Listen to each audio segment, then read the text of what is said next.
I love coming out to these events, getting out across the country and meeting people, because the first thing I typically always do when I speak at an event is I apologize right out of the gate, because I'm not the fantasy football Matthew Barrie.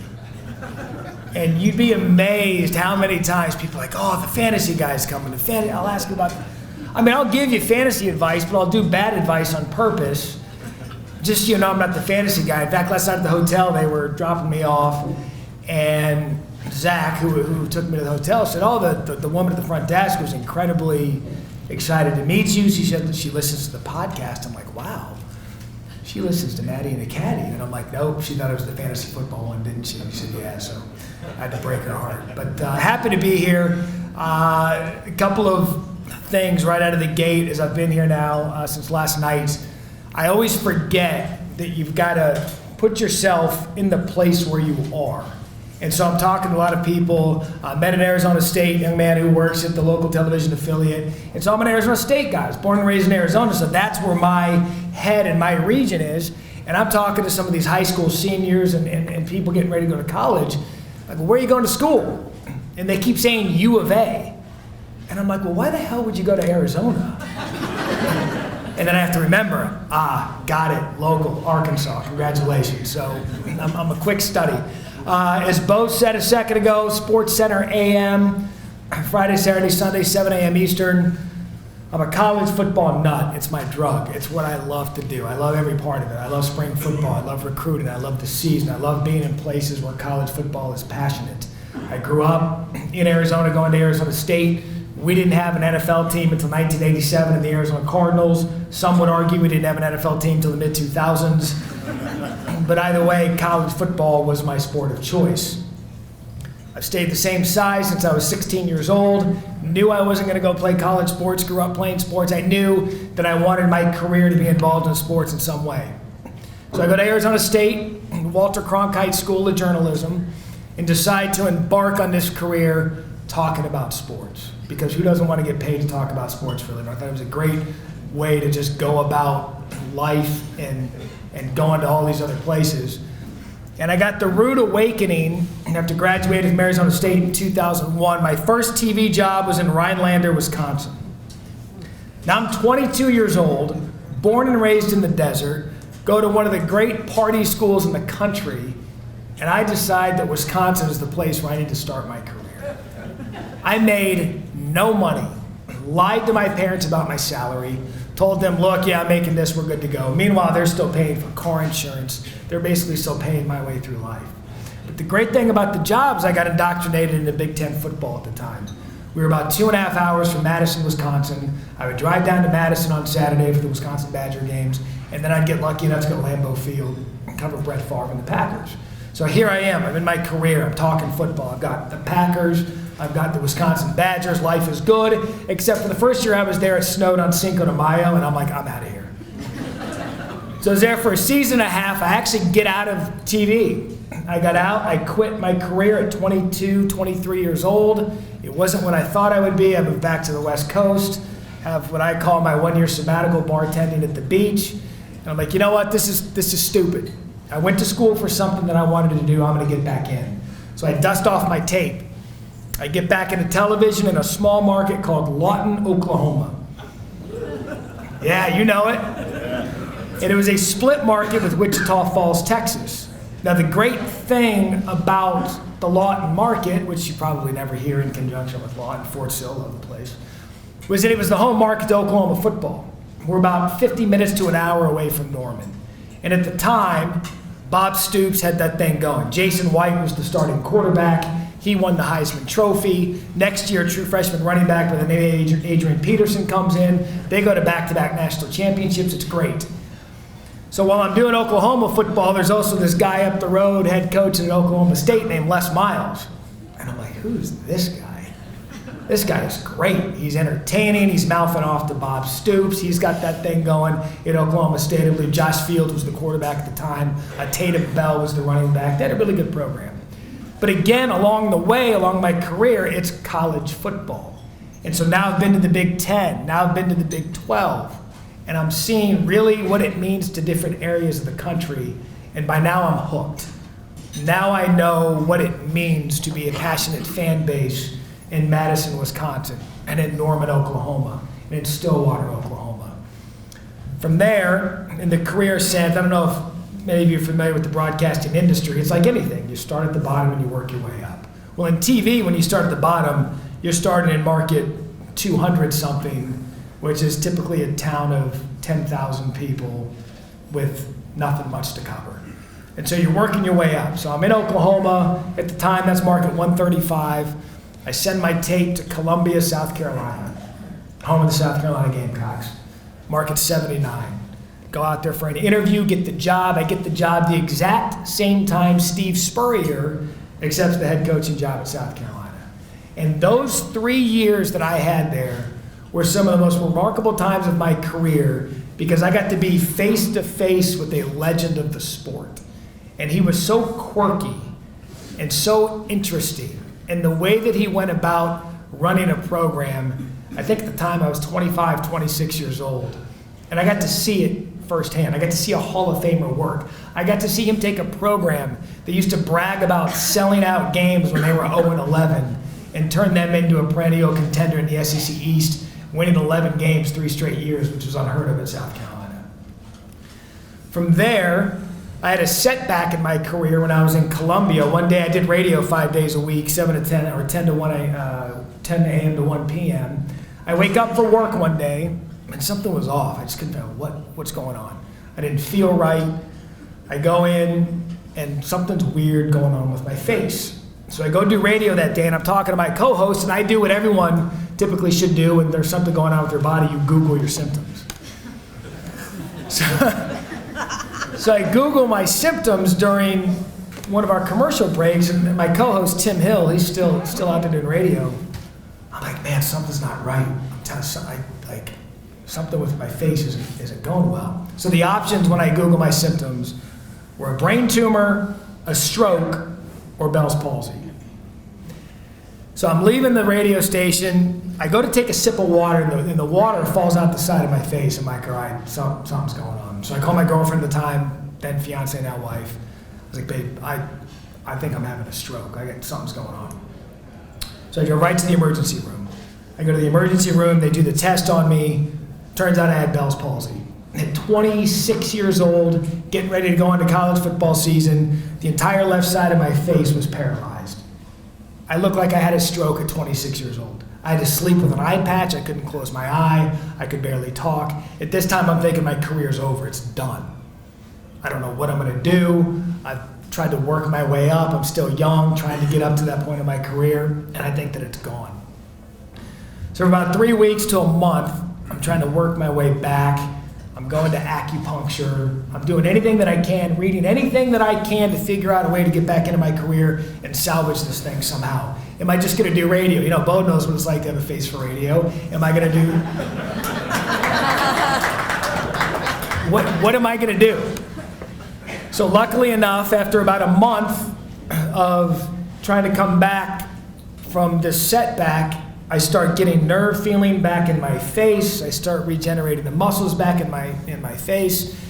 And I luckily had a full recovery.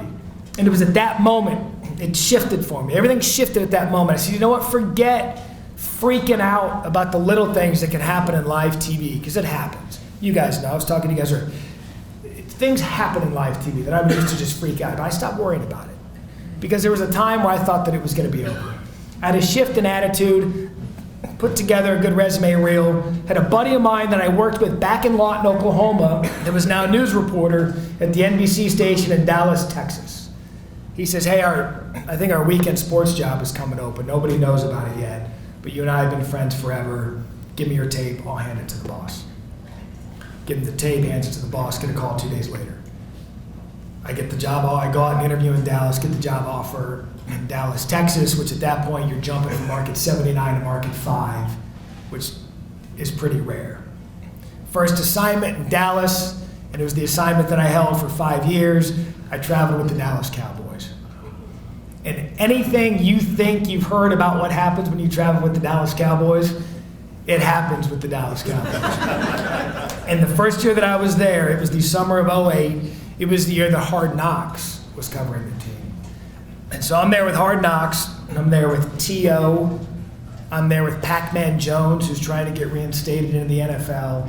I'm there with Tank Johnson. I'm there with a group of personalities that you can't compete with. And then someone near and dear to your guys' heart, Jerry Jones. And I learned quickly what it's like to cover an NFL team and what it's like to be embedded with an NFL franchise. Just 9 to 10 months earlier, I wasn't sure if I was ever going to be doing this again. And at 29 years old, I'm in a top 5 market, traveling with the Dallas Cowboys. I'm going on Jerry Jones's bus. I mean, things that you would just dream of in someone in my position going into my career. And at the time in Dallas, I was there for 5 years, traveled with the Cowboys, watched the Dallas Mavericks win a world championship and cover the Texas Rangers going to back-to-back World Series. And it was an incredible experience for me because you're looking now at a big market covering all of these big teams. What else could you want? Life was good, you know? My agent calls me one day and says, hey, ESPN's launching a network called the Longhorn Network. And I said at the time, I said, look, I love college football, sure, let's go, let's make a run at it. And I get offered a job at ESPN in 2011. Not thinking it's going to be a problem to go back to my NBC television station in Dallas and say, hey, you know, I've got this opportunity to further my career, I'd like to leave. I go back and tell them this, they tell me, no, you're not allowed to go. So I'm sitting there saying, wait a second. I'm advancing my career, I've done everything right by you, I can't go to a dream job at ESPN, no you can. So another bit of adversity in my career that I've got to go to work every day to a place that I know told me no. And I say this to anybody, whether you're in high school or you're starting out your career, whatever the case might be, there's going to be a time in your life more than once where you're told something you don't want to hear. But it's not the end of the world because you're going to be judged more on how you handle that than the news that you would deliver. So I showed up to work for 2 years. I won more awards. I showed up with a good attitude. I said, you know what? I'm going to make it worth it to come back. And it was still a great job. It was Dallas. I was having a great time. ESPN, I was fortunate enough, waited. And so in the fall of 2012, at the beginning of 2013, I accepted the job at ESPN and made my way to ESPN in February of 2013. This is my 6th football season there. I think that I have the greatest job in the building because of what I love to do. You heard about just my steps through my career and all of the college football. As Bo said, I host the SportsCenter leading into college game day, and it's the best. It's the absolute best. Every Saturday you're talking to Kirk Herbstreit, Desmond Howard, Tim Tebow, Paul Feinbaum. You're getting ready for the greatest sport on the planet. And I know coming back to a place like Arkansas, this place eats, sleeps, and drinks college football. And I love it because of it. I also love Arkansas football this year because you guys provided us the best highlight that won't go away in the fake punishment. If there's one thing, you guys, it's the gift that keeps on giving this year, which is that play. But working at ESPN, you get an idea of how much this sport means to communities and towns across this country. I would implore all of you, and I hope that you've been able to travel on the road with Arkansas to some of these other towns. And I hope that these towns are good to you when you go. I know when I was in Columbia, they were like the lovable losers out there. They didn't have anything to cheer for. So when other schools would come to their town, they treated them with respect. And it's the one sport that I think when you have a community and a community come together, ultimately you guys all want the same thing, right? You want your team to win. But we also want to party, we want to tailgate, and we want to have fun in these shortest off-season sports that I wish it would add more games. That's a whole other story. But I was talking to Bo about this earlier, and I want to talk specifically about Chad Morris. I hope, and I want, and I'm begging you, coaching hires take time. We live in a society of 140 characters, right? Twitter, Snapchat, Instagram. I mean, there's more. I don't even know half of them. But we want instant gratification. We want everything to happen right now. We want to win right away. Well, what happens when a new coach gets hired? The new coach gets hired because the previous guy wasn't doing good. And I love Brett Bielema. I think he's an incredible personality. He had a great run at Wisconsin. He came here and did some pretty good things, but it stopped working at the end. So now you have to take a new head coach who's got different car parts to try to drive with the car that was left in the garage. And it's not going to happen overnight. I use this analogy quite a bit when I talk at these football events. This will be on the record, right? Because I see the camera right there with the red light. And I said it on Bo's show today. Look at Michigan back 2 hires ago. They hired Rich Rodriguez, and this is pre-Rich Rodriguez scandal that he got into in Arizona. That may have been an Arizona problem because Arizona's got a lot of problems. Look at Rich Rod coming out of West Virginia. He should have won a national championship with Pat White. This is at West Virginia. He created an offense that was trendy in college football. He created that.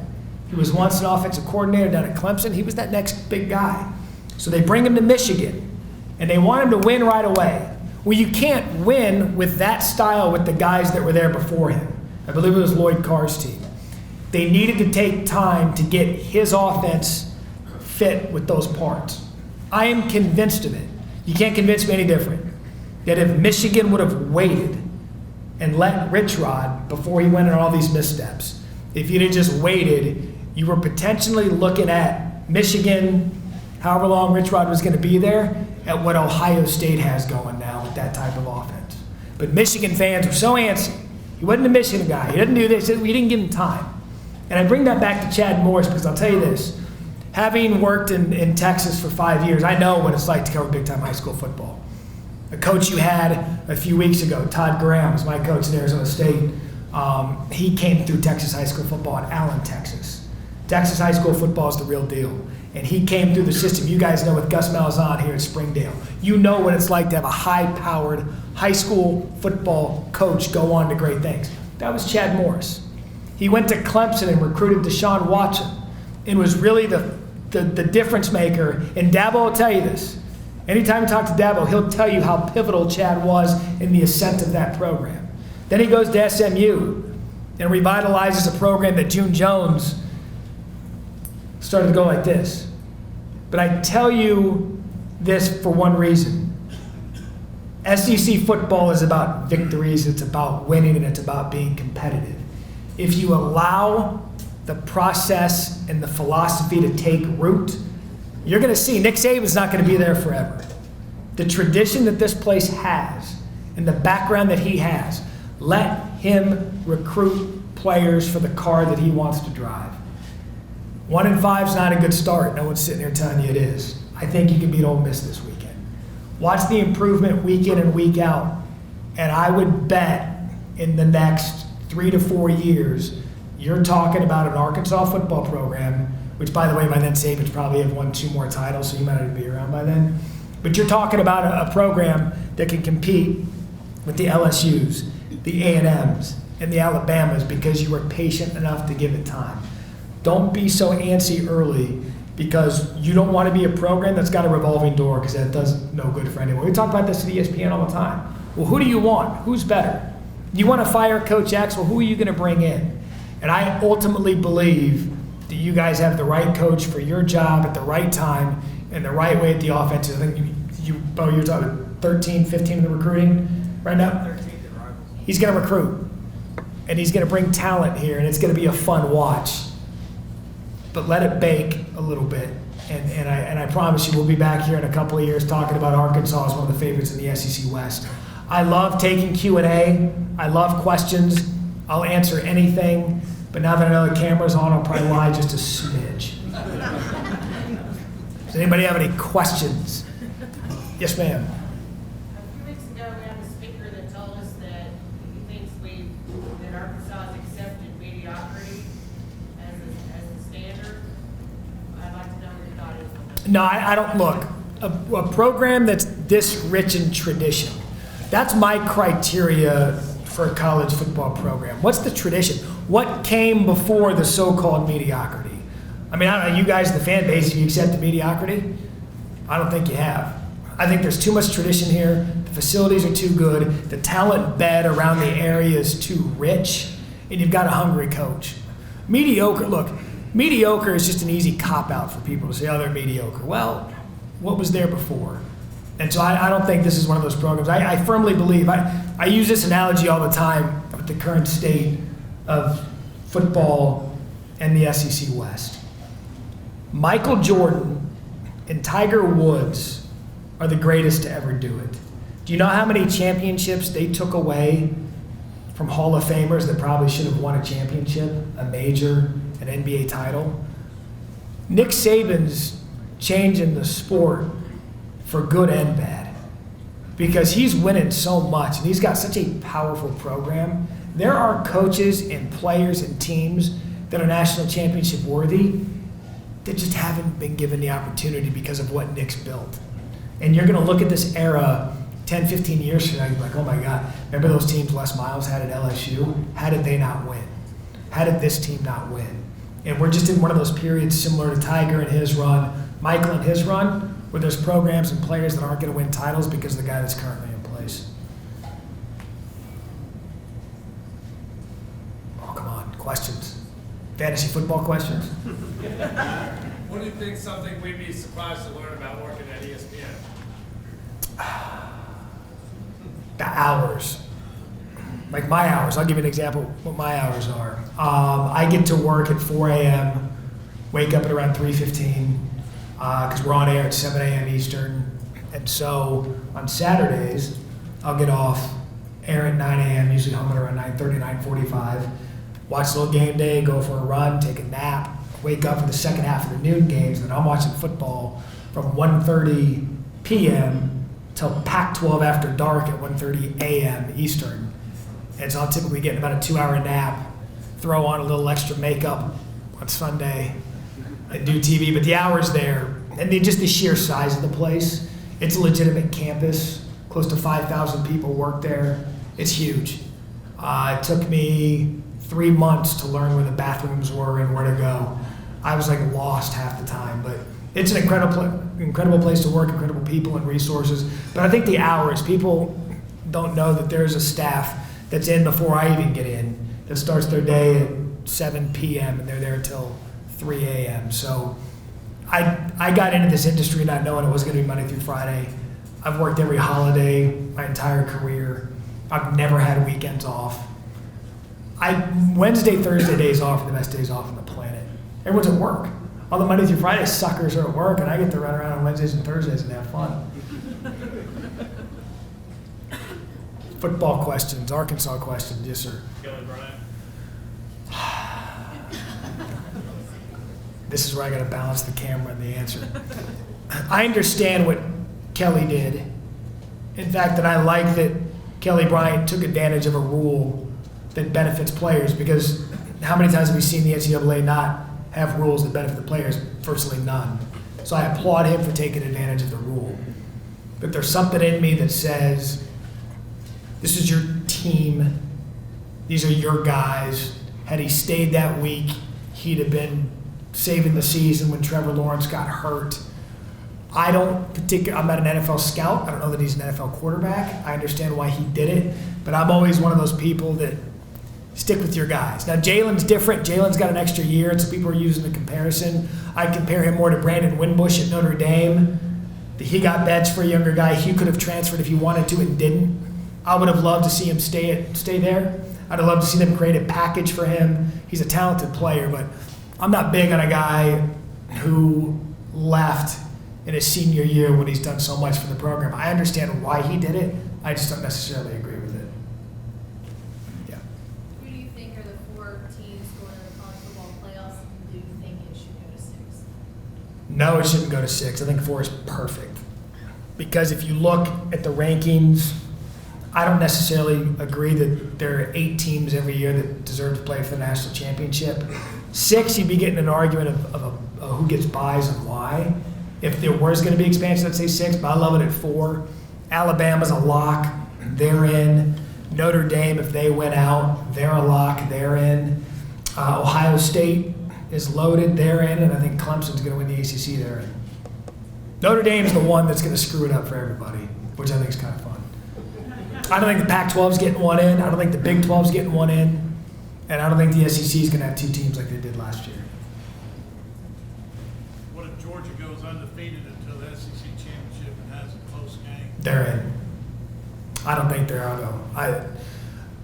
We in the media, and and fans, and we're all passionate. Media is one of the first to blame. We take a look at what a team did the year before. We're prisoner of the moment, and then we automatically install that team with last year's expectations. If you look at teams, they're a different team every year. You can't lose 2 running backs like you did in Chubb and Michelle. Lose a linebacker like Roquan Smith in the first round of the draft and be as good. I think Georgia's a really good football team, but I wouldn't be surprised if they got clipped at LSU this weekend. Who's the Heisman sleeper? Heisman sleeper, Will Greer, West Virginia. He's a good player. And Tua, it's just unfair. It's unfair how good Tua is. It's almost embarrassing. We did something on SportsCenter Sunday with Paul Feinbaum. He was on with me as he is every Sunday. And it didn't dawn on us till we got done with the highlight and we were reading some stuff. Tua's yet to throw a pass in the fourth quarter of a game this season. Look at his numbers, and he hasn't thrown a ball in the fourth quarter.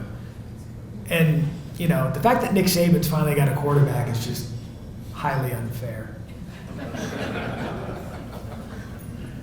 Can anybody beat them? No.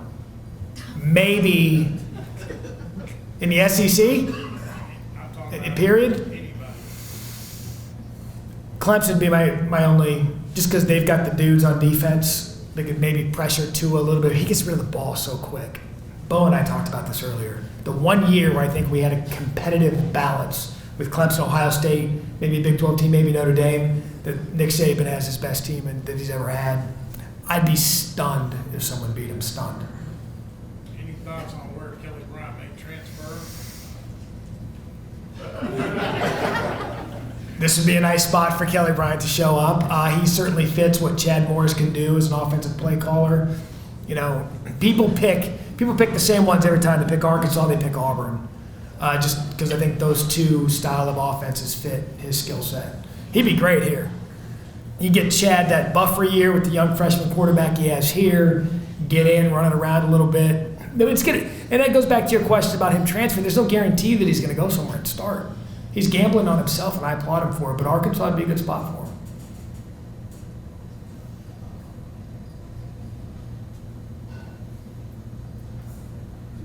Yes. Do you have a prediction for the score this weekend? How much you let up against Alabama? 65. I'm going Arkansas 38, Ole Miss 30. Are you all right? That's on there. Yeah. Do you have any good Michael Collins stories? Oh, the caddy. I love Michael Collins. You would be amazed. And if you guys don't know, Michael Collins is one of our golf guys at ESPN. He was actually a PGA Tour caddy for a decade. But before that, he got into stand-up comedy. Or he was a stand-up comedian for 20 years. And so you got this short little rotund dude with a mustache. There was a caddy on the tour, but he's always telling jokes. And you'd be stunned at how many celebrities and athletes know who he is. We'll be anywhere. And he was just in Paris for the Ryder Cup. And he texted me, he's like, Matty, guess who just came up and recognized? He was like, well, no telling with you. And Samuel L. Jackson comes up to him. Says he's a big fan of his work. And I'm like, only you. So then he trades numbers with Samuel L. Jackson, and now they're buddies. But you could take him anywhere, and some athlete or celebrity is going to know who he is. He's a gracious guy. He's funny. I laugh every time we talk. Sometimes he's just that guy you see and you smile. He's got that way about him. Craziest Dallas Cowboys story you can tell us.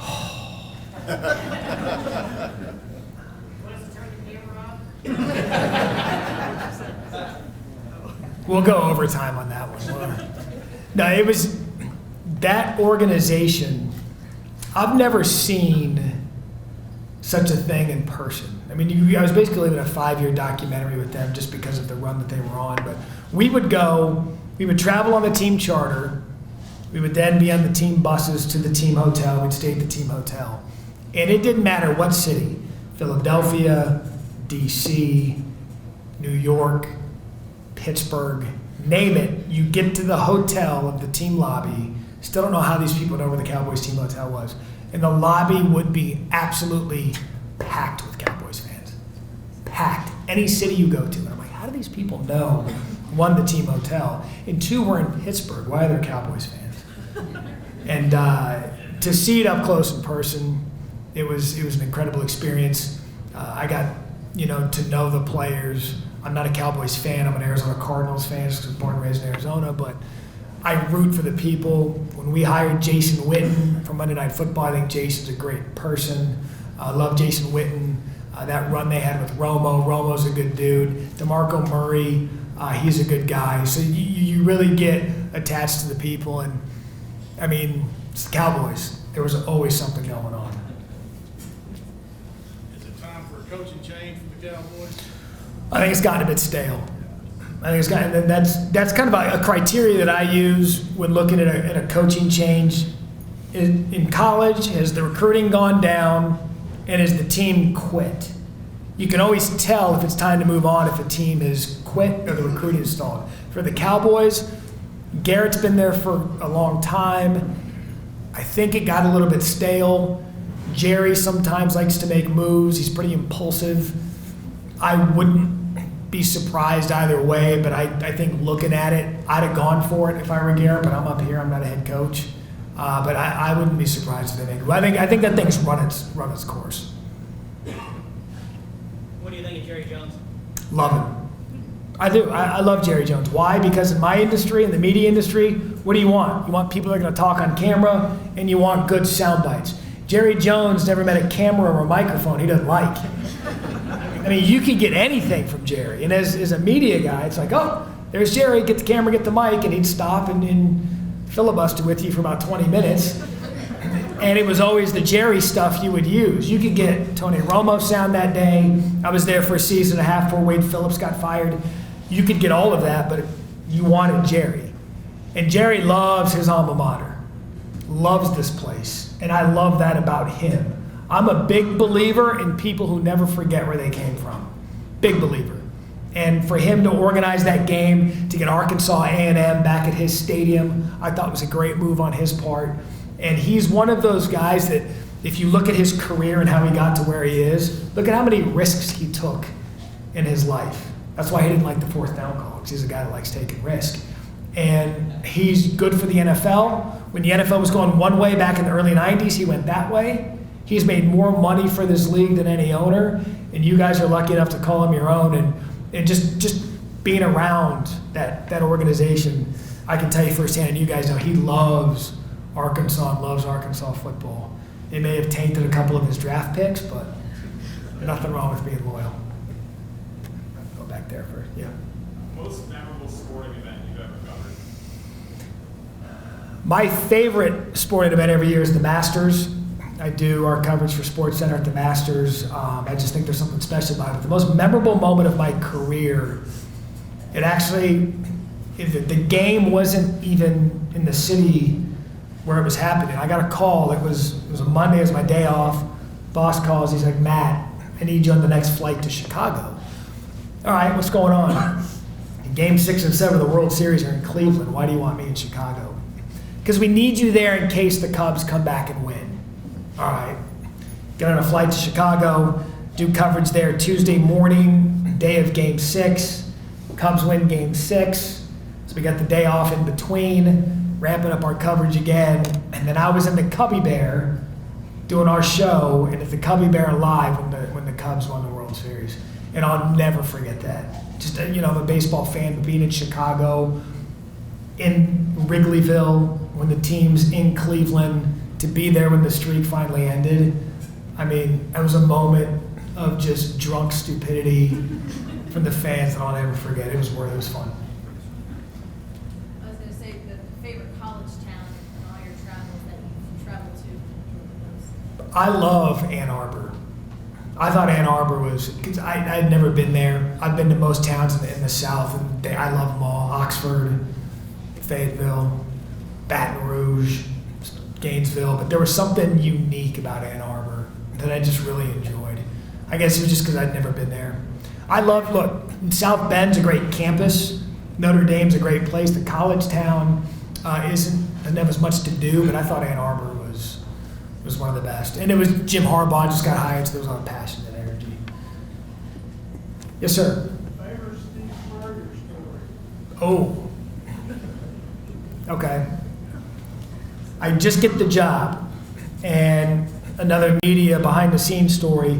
Typically in markets, college markets, you get a one-on-one with the head football coach. That's a big day when you get it's one-on-one day. And this was Steve Spurrier's second year, so I think it was his second year of one-on-ones. And you never know when they're going to be. You never know when one-on-one day is. So the SID at the time, I think his name was Steve Fink. It was 2006. Says, hey, Coach Spurrier is doing one-on-one day today. Send someone from your station. Well, I was the weekend guy. Our sports director, Bob Shields. He'd been in the market forever. So Bob was the guy that got the Steve Spurrier one-on-ones. But Bob was on vacation this day, so it was Matt's turn to get the Steve Spurrier one-on-one. So the station calls, Bob's on vacation, need you to get Spurrier one-on-one. I'm immediately nervous. I'm going to be sitting across to a ball coach. This guy's a legend. I can't wait to talk to Steve Spurrier. Start doing my prep for my questions, and boy, I've got some good ones. I've got some really good ones. But I also wanted to be the guy. I didn't want to be there with my notepad. Like I don't believe in that. I want to memorize my content and just have a conversation with the coach. So I find out that my station is up first. So Spurrier's on his own schedule. He tends to be on time, but if he's working out or he's just being Spurrier, you never know when he's going to show up. So I knew that our station was first. So we find out Spurrier was just finishing up his workout in the gym. He was going to go finish his treadmill. He was going to go rinse off. Then he was going to come sit down and do the interview. The big break of my career, I get Steve Spurrier. So Spurrier comes in, just kind of does that walk in, acknowledges the room, and he sits down in his seat. Well, my photographer, his name's Reggie Anderson. He's still there in Columbia. Love the guy to death. Real personable guy. Loves everybody. Everybody loves him. Spurrier's still relatively new. Didn't really know Reggie that well. Goes up, and he's like, Coach, I'm gonna mic you up. I gotta put the mic on. Yeah, sure, no problem.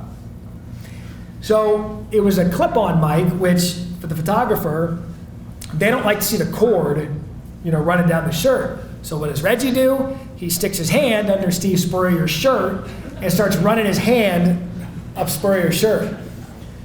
While he's running his hand up Spurrier's shirt, hand touches Spurrier's flesh, and it's still like sweaty or showery or something, and Spurrier slaps his hand away and just, Reggie!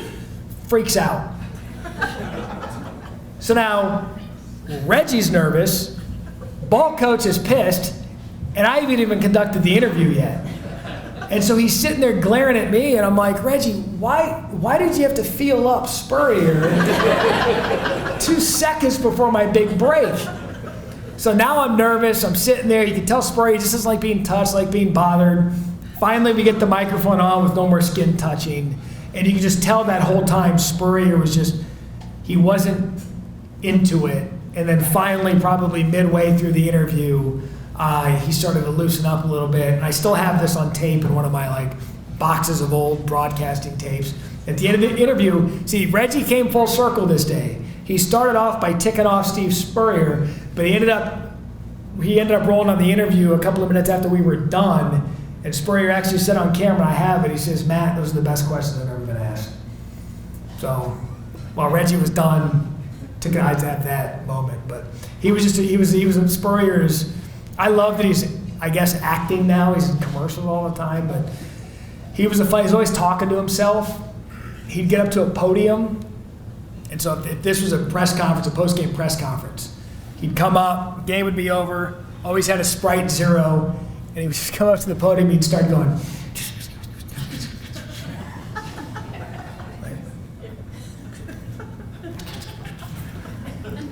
and then he would take a question, he would answer, yeah, I thought we played pretty well today. And so then that became a thing on the radio show that I did. All we would do is we would edit out the actual things that he was saying, and we'd have a 45-second rip of, that guy's a gem. Love Spurrier.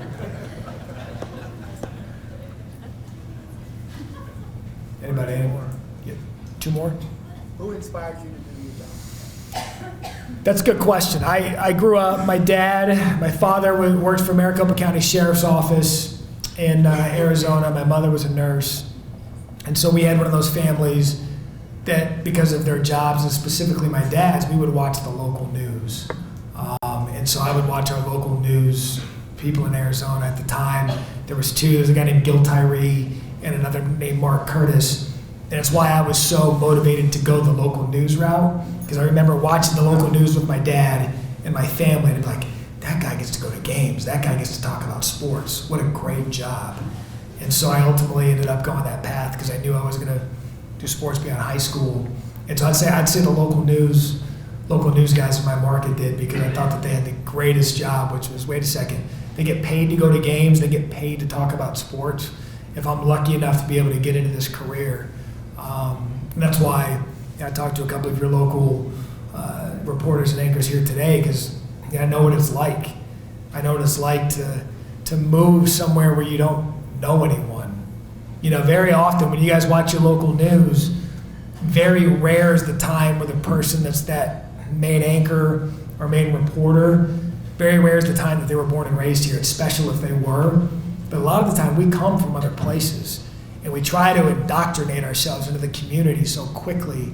And I've got friends from all over the country because of local TV. There were two guys that were in my wedding that were from different stops in my career. Lifelong friends, because you've been able to travel the country and meet people from different communities. And I was never one of those guys. I watched ESPN during its heyday, Dan Patrick, Keith Olbermann. Seeing Olbermann roaming the halls again is a surreal moment, but I didn't look at that as attainable. I looked at the local news anchors that were covering my teams as attainable, and that's ultimately why I got into it. I got one, Matt. Can you explain to people, maybe, it could be a really long answer, so maybe try to condense it. Yeah. I think it would be interesting for fans to hear how ESPN, the shows that you're on, determines what they're going to cover. Because I think fans around the country feel like ESPN is biased because they cover this team, it's really good. They don't really. So how does ESPN determine, hey, this is what we're going to show on TV? I can speak to my show. Here's a good example this last weekend. Sunday morning, NFL Sunday. You've got to do your job, get ready for the games on Sunday, but you're coming off a busy college football Saturday. So I'm coming in thinking, well, we're going to lead with Notre Dame, Virginia Tech. You always lead with the biggest story. Well, I get into work, and the mess in Las Vegas just ended with the MMA, the fight, the UFC, and the brawl in the crowd. And so our producers thought at the time, because it had just ended on the West Coast, we go on at 7 a.m. Eastern, that was the biggest story in sports. That's how we determined lead. Most recent thing, biggest story, that's got a big national reach. Game-wise, you could have argued OU Texas was the game you lead with that day, but it happened at noon Eastern. So we take and look, like for instance, if there's a game where you've got a traditional SEC power in a smaller school, and like that team's punting the ball, and you think the player's fair caught it, but he hasn't, and then that guy returns it for a touchdown, that's guaranteed going to get on SportsCenter. But we, Joe, you gotta let it go. It's funny now. But when there's eye-popping moments, eye-popping stats, scores, something that everyone's talking about, that's typically how we put it in our show. I think there's a lot of times, like, I'm an ASU guy, Arizona State. I'll go in every Sunday and be like, where's the Arizona State highlight? They'll typically say it's not in there. Except when we beat Michigan State. So we just have to cultivate everything that happened Saturday, everything that's going on Sunday, relative to some of the other shows that have gone on before us, and figure out what's left with the story to advance it and cover it the way that it needs to be covered. So you don't get to just put Arizona State highlights? No, I wish I did. And trust me, the Arizona State people let me know about it. Like, how do we have an ASU guy and there's no ASU on sports? Well, I don't run the network. So. Good. Guys, thank you very much. Good luck. It's an honor to be here. Thank you.